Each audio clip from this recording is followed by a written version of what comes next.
insya'i, intiqai, tahrij al-madhhab, tahrijul madhahib. Nah, ini bagusnya kita pakai ini, insya'i. Membangun ulang. Pendapat ulama dulu dibangun ulang. Seperti tadi masalah zina. Pemahaman dulu tidak dihilangkan tapi dibangun ulang.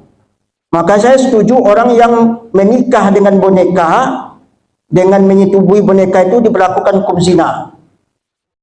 Itu insya'i. Apa itu pencurian yang potong tangan, mengambil benda orang lain yang disimpan di tempatnya, dibawa pulang untuk tamlik. Sekarang mencuri lampu nih, api yang diambil, bendanya nggak ada, dibangun ulang. Yang berhubungan dengan hak orang lain nggak boleh diambil walaupun tidak non benda. Intikoi, aspiah ulang, seleksi ulang. Contohnya rokok, ada yang merokok sini kan? Mohon maaf ini supaya hubungan baik kita tidak putus. Dan juga jangan sampai ada pula ingin menyelesaikan di gerbang bawah. Jadi intikoi, rokok kata Imam Syafi'i itu makruh. Rokok zaman dulu itu tidak pakai nikotin. Sekarang pakai nikotin. Bagaimana? Makanya dibangun ulang. Dibangun ulang. Saya ngambil ini dari Profesor Amir Saripudin. Jadi usul fikih itu ada dua dimensi. Satu, mengkaji tentang metode ulama dahulu. Yang kedua, mengembangkannya. Dikembangkan untuk konteks hari ini. Yang ketiga, tahrij al-madhhab. Satu mazhab itu kita bangun ulang. Yang keempat, tahrij al-mazahib. Pendapat-pendapat ulama itu dikolaborasikan, kemudian diambil sebuah kesimpulan. Bagusnya kita kembangkan dalam penetapan hukum. Jadi intiqai, insya'i, tahrij al-madhhab, tahrijul mazahib. Ahkam fiqhiyah, ini dia. Wada'iyah al-ahkam, taklif, ini taklifiyah al-ahkam. Jadi kita kenal di pondok dulu hukum taklif dengan hukum wada'i. Saya memahaminya hukum wada'i itu eksternal. Yang taklif itu personal. Kalau yang wada'iyah, asbab, syurut, mawani, kemudian amakin. Amakinnya Anda tidak menemukan dalam kitab ini. Jadi hukum itu kan ada 5, wajib, mandub, haram, makruh, mubah. Ingat ya, dalam Al-Quran itu tak ada hukum dibagi-bagi. Oh, lancang sekali ulama, dia bagi-bagi hukum. Kalau mau mengatakan bid'ah kan orang-orang ini. Iya kan? Siapa yang bagi-bagi kau berani kali? Ulama.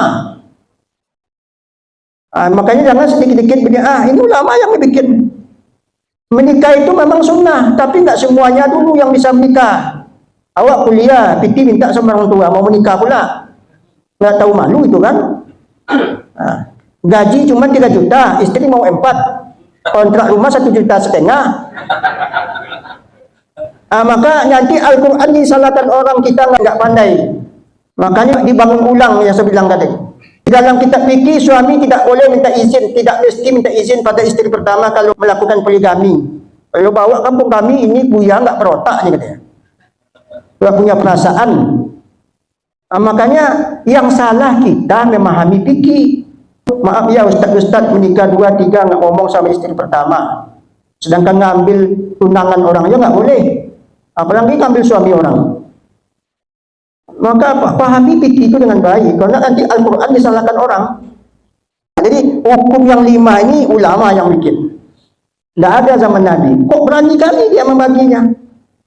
Itulah hebatnya ulama. Jangan katakan bid'ah. Memang ada bid'ah itu, ini dia.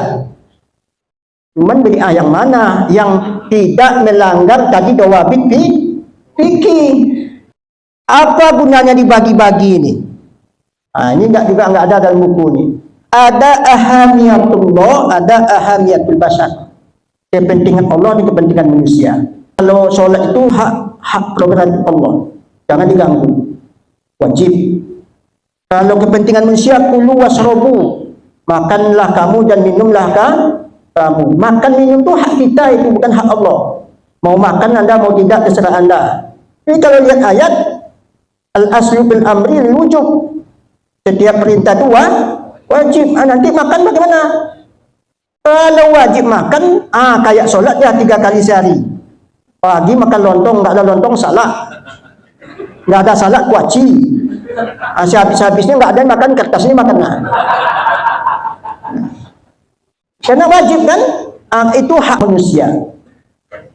Termasuk hukum warisan itu. Di Minangkabau nggak pakai itu, tapi ada syaratnya. Makanya Profesor Amir Syarifudin mesti juga diminta kerelaan. Al-Quran itu bagus, Nabi bagus ya. Kenapa nggak boleh dikasih suku? Orang tua kita itu memakai satu azanah. Jangan dibid'ahkan. Awak nggak paham bilang pula orang bid'ah. Dulu kan itu berkelompok. Ada di kampung kami namanya Batobo. Pergi ke sawah gotong royong. Nanti ke sawah sana gotong royong lagi. Jadi siapa yang punya anak kecil, siapa ibunya yang sedang menyusu, dikumpulkan ke situ. Untuk menghindarkan satu sepersusuan, satu kelompok itu nggak boleh menikah. Apa satu azariah itu? Jadi kita yang salah paham. Ini kenapa hukum itu dibagi 5? Karena ada hak Allah, ada hak manusia. Kalau mamanya kamu melakukan pembunuhan, minta hak dulu hak dia. Mau dikisas atau mau dibayar dia atau dimaafkan. Manusia khairun nas anfa itu.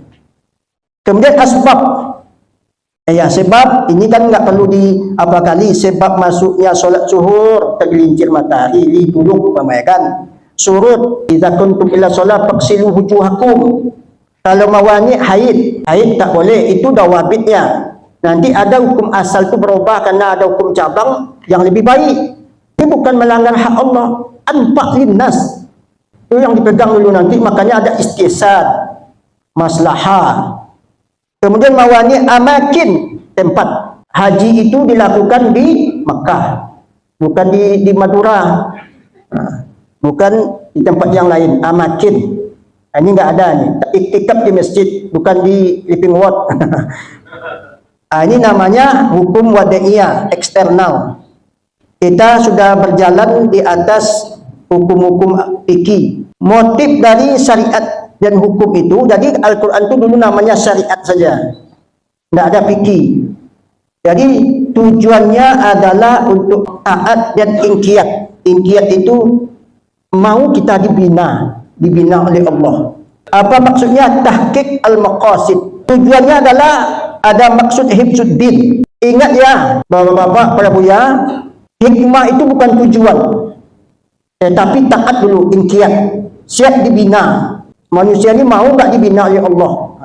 Pertama menjaga agama, kedua menjaga jiwa. Kalau menjaga agama kan nggak boleh mensyirikatkan Allah. Itu prinsip dawabitnya dulu. Prinsip dawabit, nggak boleh pergi ke dukun. Kalau itu akan menanggalkan kudrat dan iradah Allah. Tapi kalau tidak menanggalkan boleh. Kalau hanya sekedar berobat tawasul. Saya waktu di Azhar dulu pernah disampaikan oleh salah seorang syekh. Anda kalau pergi ke dukun, yakin bahwa dukun itu nggak punya apa-apa, kemudian ujungnya hanya Allah yang punya kuasa, maka akidah Anda nggak kena. Karena di situ man atakahina fasaddaqah, katanya. Ditasdik kan ya. Kalau nggak ditasdik kan, ke dokter pun kita bisa kena. Kalau yakin dokter mengobatkan, kena kita. Itu hifzuddin, hifzu an-nafs, menjaga jiwa. Kalau diberlakukan hukum pancung itu, hukum bunuh itu, apakah nanti tidak ada lagi pembunuhan? Itu bukan urusan kita. Untuk apa hukum Islam itu dijalankan? Memangnya kalau dipotong tangan, apakah bisa menjamin tidak ada lagi pencurian? Itu bukan tanggung jawab kita.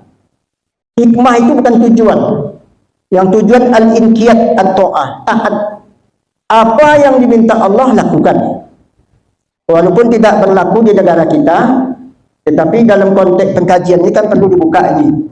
Hibzu al-akli, hibzu al-nasal, hibzu al-mal. Jadi tahqiq al-hikmah. Semoga terwujud hikmah itu.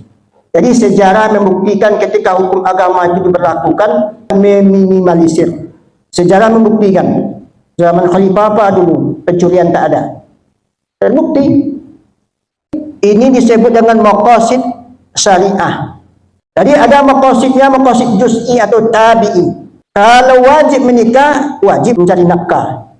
Jangan menikah aja mau cari nafkah nggak mau. Ini sebut dengan maqasid syariah.